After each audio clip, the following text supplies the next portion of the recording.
মিডিয়ার বাইরে যারা আছেন এই কিতাবে জুম করে দেখিয়ে দেন, যারা আমার রাসূল আকরাম সাল্লাল্লাহু আলাইহি ওয়াসাল্লামের নূরানিয়তকে অবজ্ঞা করে সিরাজনগর দরবারকে যারা মাটির ব্যবসা করেন এই কথা বলতে পেরেছে, তাদের মুখে আজকের আঞ্জুমান সালিকিন মিরপুর আঞ্চলিক শাখার পক্ষ থেকে তত নিক্ষেপ করে, ঠিক কিনা না?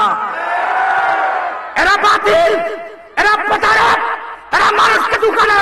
আমার নবী সৃষ্টিতে নূর, মদিনার যে মাটি সেটাও নূর, সেটা নূর না, নূরুন আলা নূর। সুবহানাল্লাহ। এবার মিনহা খালাকনাকুম তাফসীর।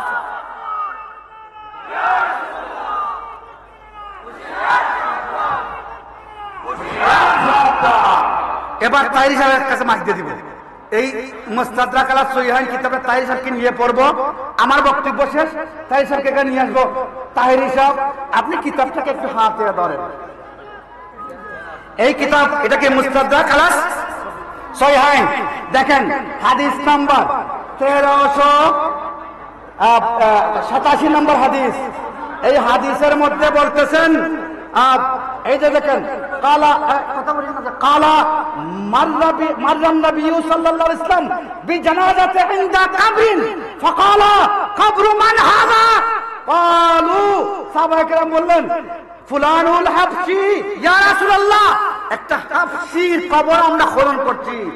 ফাকালা রাসূলুল্লাহ সাল্লাল্লাহু আলাইহি ওয়াসাল্লাম, আল্লাহ রাসূল বললেন, লা ইলাহা ইল্লাল্লাহ, লা ইলাহা ইল্লাল্লাহ সিকা মিন আরদিহি ওয়া সামাইহি ইলা তুরবাতি ইল্লাতি মিনহা খুলিকা।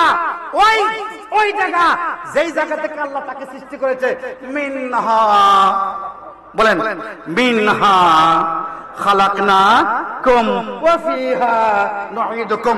আমার নবী বললেন, সেই জায়গা থেকে, যেই জায়গা থেকে সৃষ্টি হয়েছে সেই জায়গায় আবার তাকে দাফন করা হচ্ছে। জুড়ে বলুন সুবহানাল্লাহ।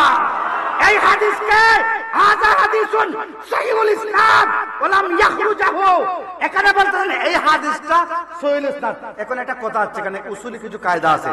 যখন মুস্তাদরাকে হাকিম, হাকিম যখন হাদিস বর্ণনা করেন, এই হাদিসটা সহিহ ক্যাটাগরি মান বর্ণনা করতে হলে দেখতে হবে যাহাবি ওয়াকাফা বলেছেন কিনা না। এখন দেখেন এই যে হাদিস 1387 নম্বর হাদিসের মধ্যে ওয়াফাকাহু যাহাবি ফি তালখিস। অতএব বাপের কোলে ব্যথা নাই, কবর থেকে যান, কবর মৃত্যু হয়ে কবর থেকে যদি আবার ফিরে উত্থান হয়, এমন কোন বাপের মাই ব্যথা নাই, এমন কোন মায়ের সন্তান জন্ম নেই। এই হাদিসকে, যে হাদিস যাহাবি, হাদিসের মধ্যে যাহাবী আপনি ব্যবহার করেছেন, যিনি সনদ বিশারদ যাহাবী, তিনি বলেছেন এখানে কি লিখেন, ওয়াফাকাহু যাহাবী।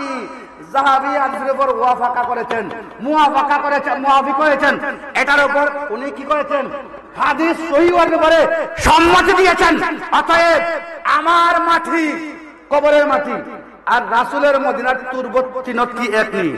আরে তোমার আমার তরফ পদা পচা কাদা মাটি, আমার রাসূলের এই মাটি তিনত মুবারক, জান্নাতের মায়ের তাসলিম দ্বারা 5000 বার গোসল করে ওই মাটিকে পাঠাইয়া নূর থেকে নূর, অনেক পরমাণু আলো বিকৃত করে, আলো কিরণওয়ালা নূরানি করে আল্লাহ পাক রব্বুল আলামিন আবার ওই মদিনার মধ্যে রেখে দিয়েছেন।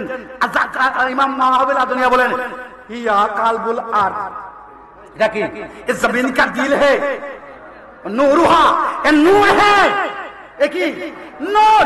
अरे बाबा इमामे माहबुब आदनी কাস্তালানি নূর বলতেছেন, জারকানি নূর বলতেছেন, আইম্মা মুস্তাহিদিন এটাকে নূর বলতেছেন। তোমার এত হেডাম ফাইলাই হইতে কি বাবা, এত হেডাম কোথায় পাইছো? এই তাহিরিকে আমি ওই যে অনেকে দেখছি যে ওই যে লাইভ করে কয় তাহিরিও থাকবে না। এই তাহিরি কি সহিহ হাদিসের বিরুদ্ধে দিতে পারবে? পারবে? আসসালামু আলাইকুম ওয়া রাহমাতুল্লাহি ওয়া বারাকাতুহু। তোমার মাটি আমার মাটি, আল্লাহ মদিনার নামে রাসূল আকরাম নবী মুবারকের যেটা সেটাই দেওয়া আছে তিনত তুরবত। এটা তোমার আমার মতো না, জান্নাতের মাটি থেকে উত্তম, আরশে আজিম থেকে উত্তম।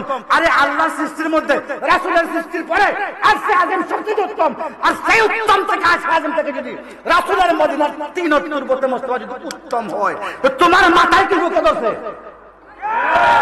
কি ফুকে ধরছে? উলুবুকায় ধরলে উলুবুকার ফল যখন উঠে তখন ফয়রার কাজে লাগে, ওইটা মারা যায়। ওইটা কি মারা যায়? সাবধান, সিরাজনগর দরবারকে বিচলিত করার চেষ্টা করবেন না। অপচেষ্টা করলে সেই বিষটা ভেঙে দেওয়া হবে, ঠিক কিনা না? আমি কঠোর মানা কথা বলতে চাই। রাসূল আকরাম ইসলামের প্রথম সৃষ্টি সেটাও নূর। রাসূল আকরাম ইসলাম মাহমিনার গর্ভে যখন আসছেন সেখানে মদিনার মাটি সেটাও নূর, নূরুন আলা নূর। নবীর সৃষ্টি তো নূর। বশরিয়তের জন্য যেহেতু রাসূল বশর, এই বশরিয়তের জন্য মিনহা খালাকনাকুম, কি মিনহা খালাকনাকুম ওয়া ফিহা নুঈদুকুম ওয়া মিনহা নুখরিজুকুম তারাতান উখরা। যদি এটা মানা না হয়, কুরআন কারীমকে অস্বীকার করা হয়, যদি নুতফায়ে জাকিয়া মানা না হয়, যেই নুতফা তোমার নুতফা আমার নুতফা এক, নবীর নুতফা এক না। তোমার মাটি আর নবীর মাটি নূরানি মাটি, তোমার মাটি সাধারণ মাটি। তোমার নুতফা না পাও, নবীর নুতফা নুতফায়ে জাকিয়া, সেটা নূরুল মাকনুন। ওই নূর যেই নূর আল্লাহ প্রথম সৃষ্টি করেছেন, সেই নূরকে নুতফায়ে জাকিয়া, এটা নুতফায়ে জাকিয়া হাদিসের ভাষা। সেই নুতফা আকারে মা আমিনার গর্ভের মধ্যে এসে ওই দিক থেকেও নূর, মদিনার মাটি সেটাও নূর। সেই নূর থেকে নূর। রাসূল আকরাম সৃষ্টিতে যেমন নূর, সৃষ্টির পরে বশরিয়তের মধ্যে, তাকলিকে বশরিয়তের মধ্যে মদিনার যে মাটি সেটাও নূর। একদিকে কুরআনের আয়াতের স্বীকৃতি দিল, অন্যদিকে রাসূলের নূর হাতে পৌঁছাতে হলো। সবাই বলেন আল্লাহু আকবার, আল্লাহু আকবার। অপব্যাখ্যা করে এই মুখকে, সিরাজনগরের মুখকে দাবিয়ে রাখার মতো শক্তি বাংলার জমিনে নয়, বিশ্বের জমিনে এমন কোন শক্তির জন্মই হয় না। জান দিব রাসূলের হাদিসকে মনে করতে দিব না, জান দিব রাসূলের নূরানিয়তের প্রমাণে আমরা সব সময় ছিলাম উপরে, এখনো আছি সেইভাবে। রাসূলের মানকে ছোট করতে, খাটো করতে দেওয়া হবে